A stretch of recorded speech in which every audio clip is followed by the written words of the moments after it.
بسم الله الرحمن الرحیم.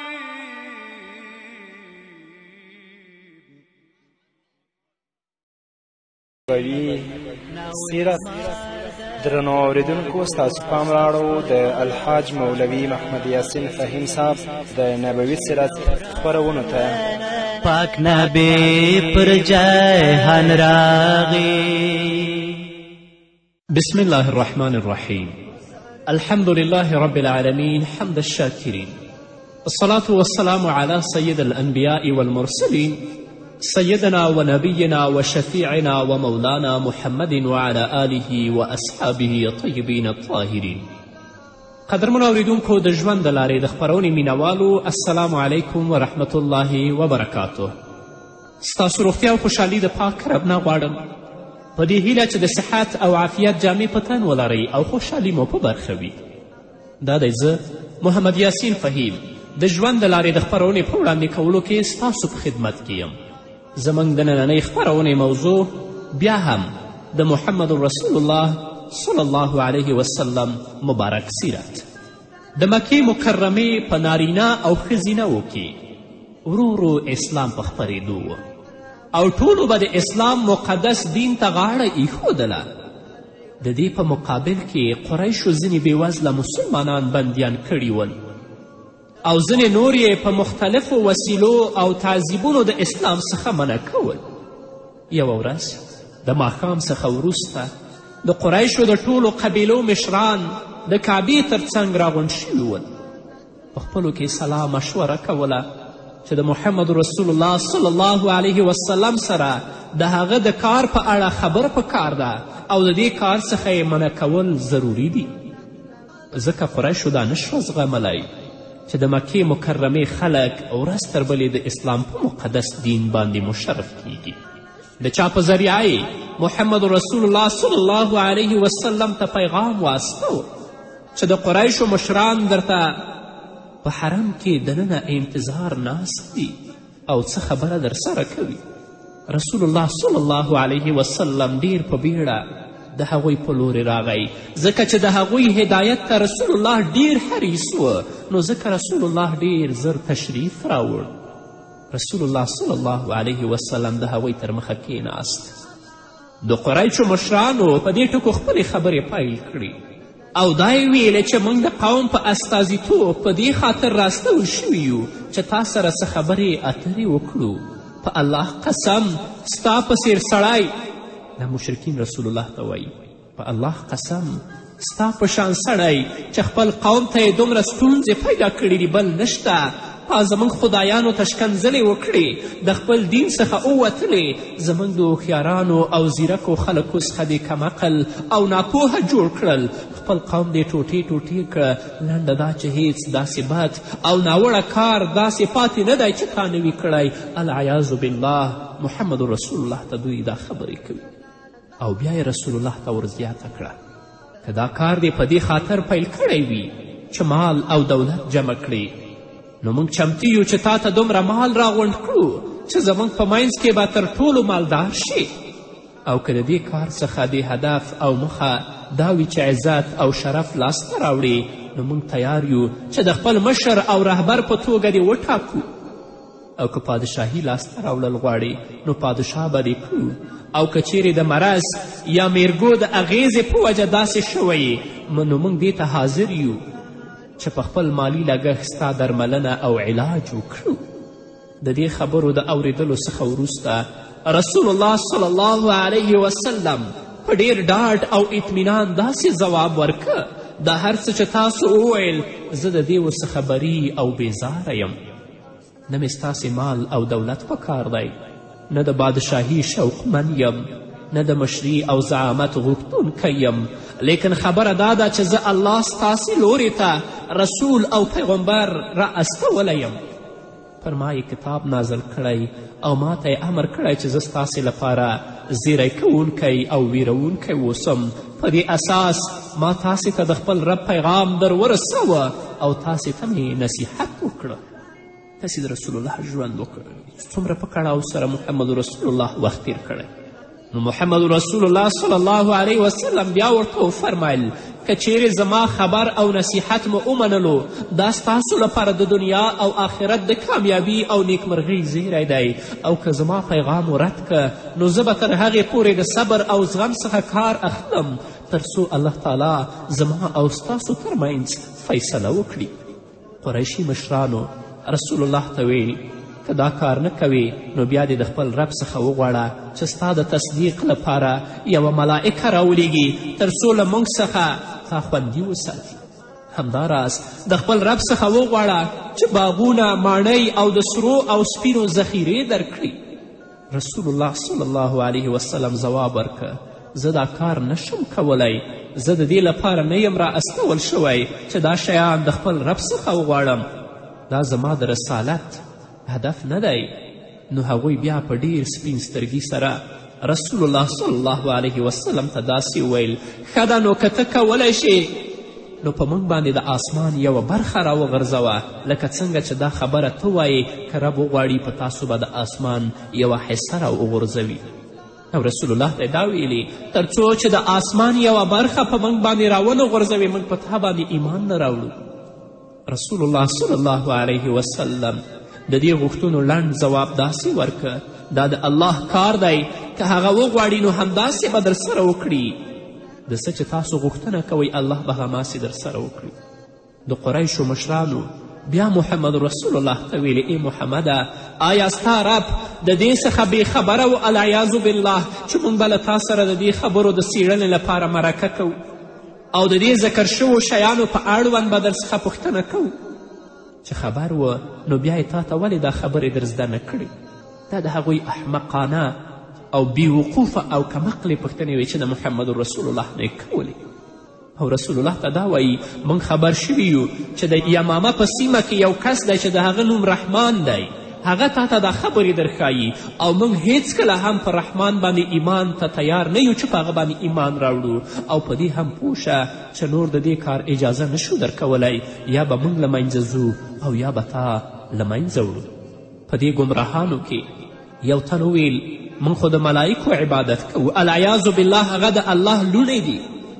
بل وویل تر هغه پر تا ایمان نشو راوړی تر څو چې الله او ملائکې موږ ته مخامخ رانه کله چې دوی رسول الله صلی الله علیه وسلم ته دا خبرې وکړي رسول الله ترې پاڅېده او روان شه. ورسره عبدالله بن امیه چې د رسول الله د ترور زوی وپاڅېده او داسې ورته ویلی محمده د قوم مشرانو درته د ډیرو شیانو وړاندیز وکړه یو دې هم ونه مانه، بیا یې در څخه د خپل ځان په اړوند ځینې پوښتنې په دې خاطر وکړي چې د الله په وړاندې ستا قدر او مرتبه لکه څنګه چې ته دعوه لرې وپېژنې، بیا دې هم هیڅ ونه کړل.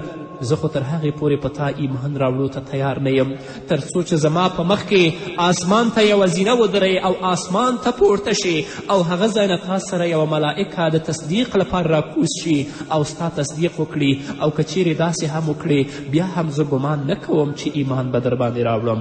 له دې خبرو وروسته بیا هغه د رسول الله صلی الله علیه وسلم څخه ولاړه او رسول الله صلی الله علیه وسلم هم د ډیر غم او افسوس په حالت کې کور ته ولاړه ځکه چې رسول الله صلی الله علیه وسلم چې کومه هیله درلودله د هغې هیلې پر خلاف دوی وړاندیزونه وکړل په رسول الله ایمان رانه وړ. کله چې محمد رسول الله صلی الله علیه وسلم د قریشو د مشرانو د غونډې څخه ولاړه بدمرغه ابو جهل د قریشو مشرانو ته داسې ویل قریشو تاسو ولیدل چې محمد د خپل کار نه تیریدونکی نه دی، زموږ د دین سپکاوی یې راخیستی، زموږ نیکونو ته بدې ردې وایي، زموږ هوښیاران هغه ته کمعقل ښکاري. زما دې په الله قسم وي چې سبا به هرومرو د یوې درندې تیږې سره ورته کینم چې کله هغه سجدې ته لاړه زه به دا ډبره د هغه په سر راغورځوم او سر به العیاذ بالله دوه ټوټې کړم. بدبخته ابي جهل په دې باندې خبر نه و چې د محمد رسول الله صلی الله علیه وسلم ساتنه او مدد الله رب العزت کوي. ابو جهل وایي زه خو به دا کار کوم خو له تاسې څخه غوښتنه دا ده چې د دې کارنامې وروسته به مې ساتل او دفاع پر تاسو وي، بیا دې د بنو عبدالمناف لاس خلاص وي. ټولو په یو آواز ویل موږ به تر وروستۍ شیبې پورې ستا حفاظت او ساتنه کوو او هیچ چاته به دې هم ونه سپارو. زه خپل کار سرته ورسوه. د پلان سره سم سهار ابو جهل تیږه په لاس د رسول الله صلی الله علیه وسلم په انتظار ولاړ و چې رسول الله صلی الله علیه وسلم د خپل مبارک عادت سره سم حرم ته تشریف راوړ او په لمانځه ودرېده. د قریشو مشرانو هم د دې کار د لیدلو لپاره په وخت ځانونه حرم ته رارسولي ول. د ابو جهل د کارنامې په انتظار ول، په خپلو ځایونو کې ناست ول. کله چې ابو جهل رسول الله ته ورنږدې شو، سمدستي په داسې حال کې راشاته شو چې رنګ یې زیړ تښتېدلی و، سختې ویرې اخیستی و، د هیبت نه یې تیږه د لاسه ولوېده. د قریشو مشرانو چې دا حالت ولیده په منډه ورته راغلل او پوښتنه یې ترې وکړه چې څه در باندې وشول. هغه ځواب ورکه کله چې د محمد د ویشتلو لپاره ورنږدې شوم، ناڅاپه یو خطرناکه غټ اوښ راوړاندې شو. داسې اوښ و چې د هغه په څیر غټ جسم، غټ ورمیښ او غټ غاښونه تر نن ورځې ما نه و لیدلي. نږدې و چې پر ما باندې حمله وکړي. بیا د رسول الله صلی الله علیه وسلم څخه د دې په اړه پوښتنه وشوه. رسول الله وفرمیل دا جبرائیل و، که ابو جهل لږ نور هم رانږدې شوی وی نو د ځان سره به یې اخیستی وی. د محمد رسول الله صلی الله علیه وسلم ساتنه او د هغه حفاظت الله رب العزت کوه، خو هغه صبر وکړه، هغه استقامت وکړه، هغه په خپل بلنه کې د ثبات نه کار واخیست. نو نن هم چې علما د محمد رسول الله صلی الله علیه وسلم ورثه دي، د دعوت کار دې کله هم نه پرېږدي. نه به د چا ګواښونو نه ویریږي، نه به د چا د ویناو او بدو لقبونو نه ویریږي. خپل کار ته به ادامه ورکوي تر څو چې ژوند دي، یا به په دې لاره کې هدف ته رسیږي یا به په دې لاره کې وژل کیږي. دواړه د دې دپاره عزت دی. نور به واورو قدرمنو اوریدونکو، خود یوې دمې نه وروسته پاچاهان د اجول بدل تخته، پاچاهان د اجول بدل تخته، پاچاهان د اجول بدل تخته چې مکې. قدرمنو اوریدونکو، بیا هم زموږ سلامونه او نیکې هیلې ومنئ. اوس مسلمانان حبشې ته هجرت کوي. رسول الله صلی الله علیه وسلم ولیدل چې ملګري یې د قریشو لخوا کړول کیږي او هغوی تعذیبیږي او هغوی سره هیڅ مرسته هم زه نشم کولی. نو رسول الله ورته ویل که د حبشې خاورې ته هجرت وکړئ ښه به وي. هلته یو پادشاه دی چې د هغه په هیواد کې په چا ظلم نه کیږي. هغه د صدق او رښتینولي ځمکه ده. الله به هلته له تاسې څخه کړاو او تکلیف لرې کړي. د محمد رسول الله صلی الله علیه وسلم له اجازت نه وروسته د مسلمانانو یوې ډلې حبشې ته هجرت وکړ. دا په اسلام کې لومړنی هجرت دی چې 11 صحابه و کرامو پکې برخه اخیستې وه او عثمان بن مزعون یې امیر و. بیا جعفر بن ابي طالب هم هجرت وکړ او نور مسلمانان هم ورغلل. څوک یوازې ولاړل او څوک د کورنۍ سره. په دې توګه په حبشه کې د مهاجرینو تعداد 83 تنو ته ورسید. د رسول الله صلی الله علیه وسلم بیبي ام سلمه رضی الله عنه د حبشې کیسه داسې بیانوي. کله چې موږ د حبشې سیمې ته ورسېدلو، الله تعالی راته یو غوره همسایه نجاشي د حبشې پادشاه را په برخه که. د خپل دین په اړه ډاډمن شولو او د الله عبادت مو پرته د کوم تکلیف څخه سرته رسوه. داسې خبره به مو نه اورېده چې موږ وځوروي او یا موږ خفه کړي.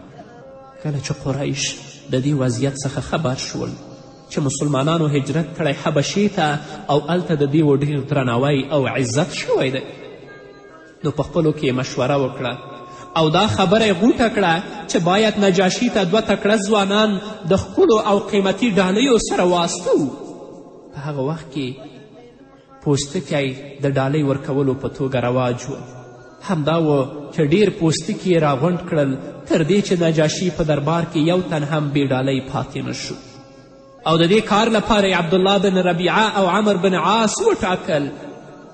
دا دواړه ټاکلي پروګرام سره د مکې نه وخوځېدل، حبشې ته ورسېدل.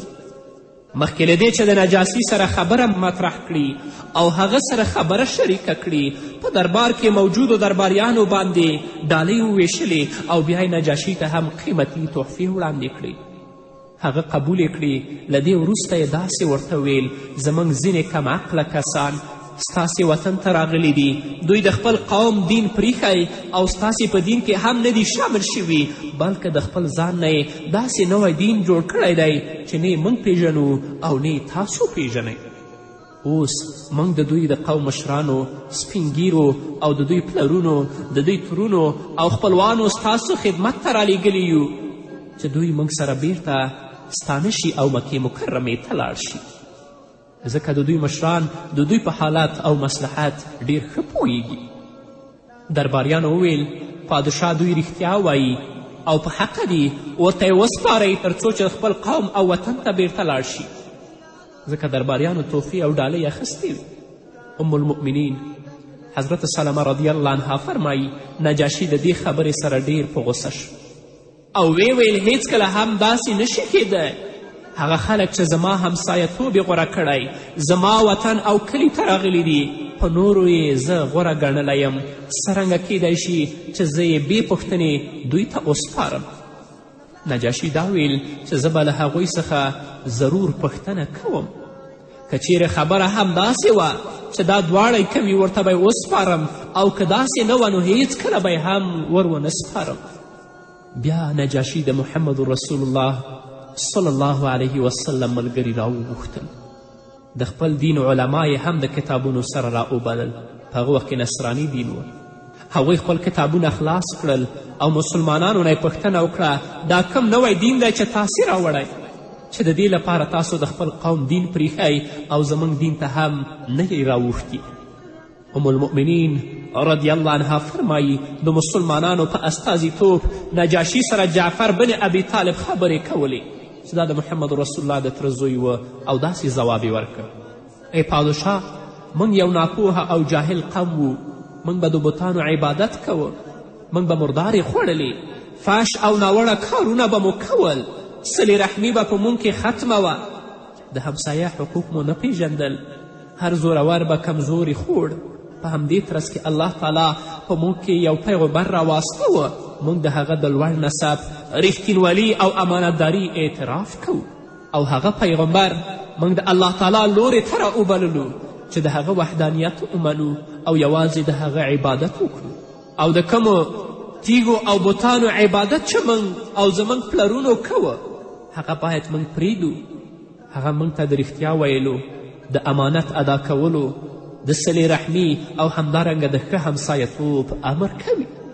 د حرامو خوړلو، د وینو تویولو، د پوچ او دروغو ویلو، همدارنګه د یتیم د مال خوړلو څخه یې منع کړو، او موږ ته یې د لمونځ د ادا کولو، د زکات ورکولو او د روژې د نیولو لارښوونه وکړه. نو موږ ورباندې ایمان راوړ، د هغه تصدیق مو وکړه او د هغه د ویناوو تابعداري مو پیل کړه. په دې ترڅ کې زموږ قوم پر موږ تیری پیل که، موږ یې د رنګارنګ ستونزو او ډبرونو سره مخ کړو تر څو د الله د عبادت او اسلام د دین څخه مو بیرته د بتانو عبادت ته وګرځوي. کله چې د دوی ظلم او تیری له حده زیات شو، موږ ستاسې ټاټوبي ته پناه راوړه او دا هیله مو څرګنده کړه چې ستا په وطن کې به پر موږ باندې زیاتی نه کیږي. د دې ویناو څخه وروسته نجاشي وویل د الله د لورې چې پیغمبر څه راوړي دي هغه تاسو ته یاد دي؟ جعفر ورته وفرمیل هو. نجاشي وویل چې ویل وله. حضرت جعفر رضی الله تعالی عنه د سورت مریم تلاوت شروع کړ او ام المؤمنین فرمایي په الله قسم چې نجاشي د تلاوت په اورېدو دومره وجړل چې ږیره یې په اوښکو لمده شوه او په شا او خوا کې ناست راهبان هم په ژړا شول. نجاشي ویل په الله قسم چې دا او هغه څه چې عیسی راوړي وه د یو ځای څخه سرچینه اخلي. بیا یې عمر او عبدالله ته مخ ور واړوه او ویل تاسې پښې سپکې کړئ، په الله قسم هیڅکله هم دوی تاسې ته نشم سپارلی.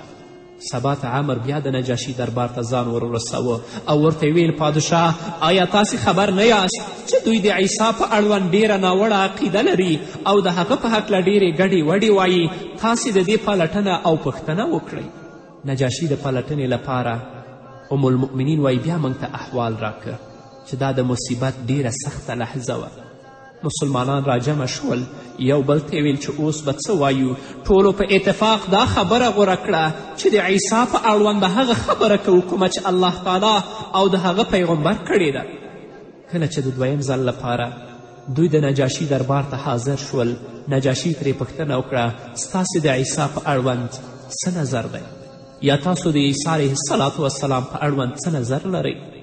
جعفر ځواب ورکه د عیسی بن مریم په هکله زموږ هماغه نظر دی کوم چې موږ ته زموږ پیغمبر ښودلی. زموږ پیغمبر په دې هکله فرمایي هغه د الله تعالی رسول او د هغه روح دی او د هغه کلمه ده چې په پاکي سره یې مریم ته القا کړې ده. ام المؤمنین رضی الله عنها فرمایي د دې سره نجاشي ځمکې ته لاس که او یو ډکی د ځمکې نه را اوچت که او بیا یې ویل په الله قسم چې عیسی بن مریم د دې ډکي په اندازه هم د هغه څه سره چې تاسې وویل توپیر نه لري. یعنې هغه د الله بنده دی، د الله رسول دی، د الله روح دی او د هغه کلمه ده چې په پاکي سره یې مریم ته القا کړې ده. د دې سره د راهبانو ترمنځ شور ماشور جوړ شه. ګواکې د نجاشي خبرې ورباندې بده اغیزه وکړه. بیا نجاشي ویل که تاسې نه قبلوئ هم خو عیسی علیه السلام همداسې دی لکه څنګه چې دوی ویل. بیا یې مسلمانانو ته ویل زی تاسې زما په ځمکه کې په ډاډ او په امن اوسېدی شئ. چا چې درته تکلیف ورسوه هرو مرو به زه هغه تعذیبوم. زه دا نه خوښوم چې تاسو ته دې څوک تکلیف ورسوي او د دې په بدل کې دې ما ته د سرو زرو غر راکړي. دا زه نه خپلوم. بیا یې ویل دې دواړو ته د دوی ډالۍ بیرته ورکړئ. په الله قسم کله چې الله تعالی ما ته زما پادشاهي بیرته راکړه له ما څخه یې هیڅ رشوت وانخیست. ام المؤمنین فرمایي د دې سره هغه دواړه شرمنده د نجاشي له دربار څخه ووتل او د هغوی راوړلې تحفې ورته بیرته ورکړې او موږ د غوره همسایه په ښه کور کې په ډاډمن زړه میشت وو او هلته ژوند کوه. قدرمنو اوریدونکو نور به واورو انشاءالله تعالی خو هغه په نورو خپرونو کې. نو دا وه زموږ نننۍ خپرونه چې ستاسو درانه حضور ته وړاندې شوه. تر بلې خپرونې پورې چې زه بیا هم ستاسو درانه حضور ته حاضرېږم زموږ بله خپرونه به د قریشو د تړون پایلوي. نو تاسو ټول په پاک رب سپارم. پاتې ژوند مو نیکمرغه، ښاد، بریالي او کامیاب. ستا د حسن تماشې ته محمد، ستا د حسن تماشې ته محمد.